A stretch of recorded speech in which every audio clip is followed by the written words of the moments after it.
YouTubers. Hey, welcome back to Rankin Projects. Guess what we are on today? We got the Green Machine 2007 Wrangler JK. It's a Sahara Unlimited. We are back and we're working today on driver's side floor pan.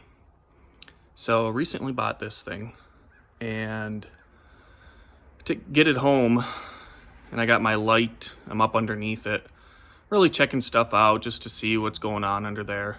This is after the purchase, by the way. We looked around, brother-in-law and I never saw anything. So once I get it home, I start looking and I was like, the driver's side under my feet feels a little weak, like kind of hollow. So I get up under there and I'm like poking at the bottom. Oh yeah, that's the carpet. There's no floor. So here it is. I just pulled the carpet up to take a look because it's a lot easier to see from the top than from underneath because there's frame and exhaust and everything under there. So here's what we're looking at. Yeah, kind of missing a little bit there. Got the carpet pulled up. Yeah, this is what we're dealing with.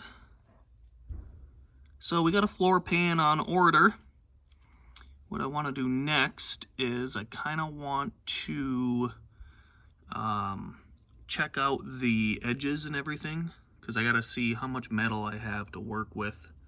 I want to clean up all this stuff and make it so that we'll be able to actually have something to weld to and hopefully prevent this from the future. So, alright guys, that's where we're at for now. Alright guys, we got the carpet removed out of here. Now we are just going to start vacuuming up all of this stuff, get all the loose stuff out of here, and then start figuring out our fitment and see what we have to work with.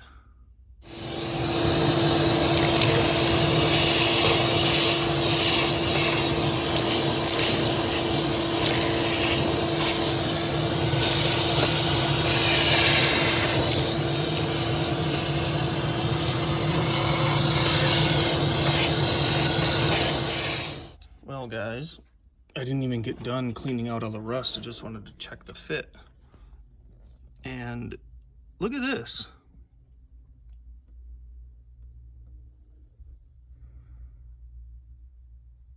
I mean,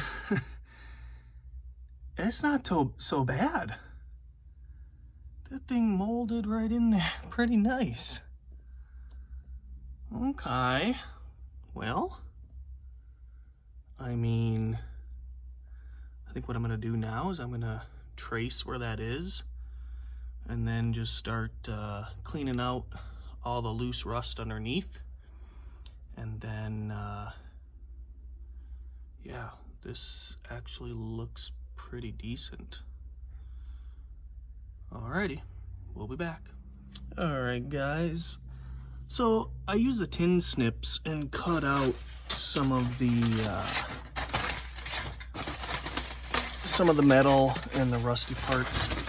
What I'm doing now is I'm actually going to use aluminum foil, and there's like some heat shield insulation stuff over here, so I'm gonna use the cutoff wheel and cut some more of this out, but I didn't want to have any sparks landing on that other stuff like insulation and stuff and cause a fire, so we are going with aluminum foil just to kind of protect that for now.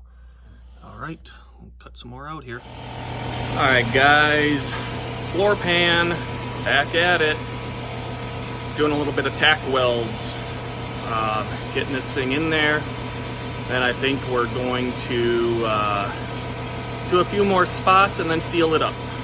So I think with the sealer, I might try to just like apply some JB Weld in all the crevices and stuff and see how well that holds. But let me show you what we got. Alright guys, there they are. Nothing fancy.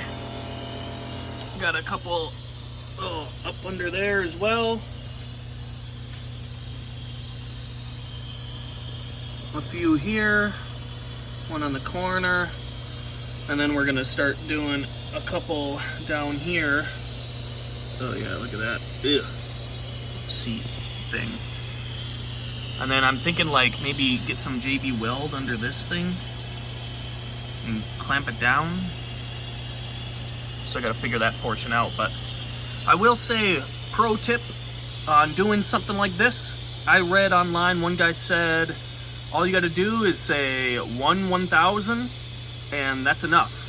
I actually did a couple of the welds and they, let me turn my air off here. I got a leaky air hose. Holy cow, so much better. Yeah, so I was reading online and the guy said you get on there with the spot weld and 1/1000 and you're done. I did that like 3 or 4 times in each spot. So I will say that worked really well because on the first few that I did, I was welding like I weld thick steel. I hold it there and be patient a little bit too much. And it was actually blowing right through the pan, so be careful with that. But yeah, I got the Chicago Electric set on minimum with a wire feed of about 2.5. So there you have it. We're gonna continue going and we're gonna start to seal. Guys, one thing I did want to point out when doing your tack welding on the floor pan. I said earlier that it's good you do the like 1/1000 count, otherwise I was burning right through it. So make sure you do that as far as time. And then the other thing is have some compressed air with you. The worst thing when doing this is heat for this pan. It'll start to warp. There were areas where I would take ball peen hammer and kind of tap down the edges where they kind of warped up a little bit. And so having that compressed air made a world of difference. Another thing I got online, I saw a pro tip from a guy, is to use the compressed air. And sure enough, that cooled down the welds like really, really quick. I was actually surprised how fast. So last tip there. But yeah, we're getting her done. Alrighty guys, got the final product. Got the JB Weld, is all dried, hardened. I didn't go back and like clean up any parts of it. It's gonna be under the carpet, so just wanted to make sure it was good and sealed. It's not perfect, but I just hit the Rust-Oleum rubberized undercoating on top of it. Did 2 coats of that, and check it out, see how it looks. All right guys, there it is. Let me know what you think. Okay, got my plugs. I gotta put those in. But otherwise, yeah. Floor pan is in there, like swimwear. Nice and solid. I hit these guys up too. These feet for the seat, they were a little rusted. I just sprayed on top of them, basically clean, just make them look a little bit better. But anyway, yeah, there it is guys. Let me know what you think. Like, subscribe, and we finally got this project done. All right, take care.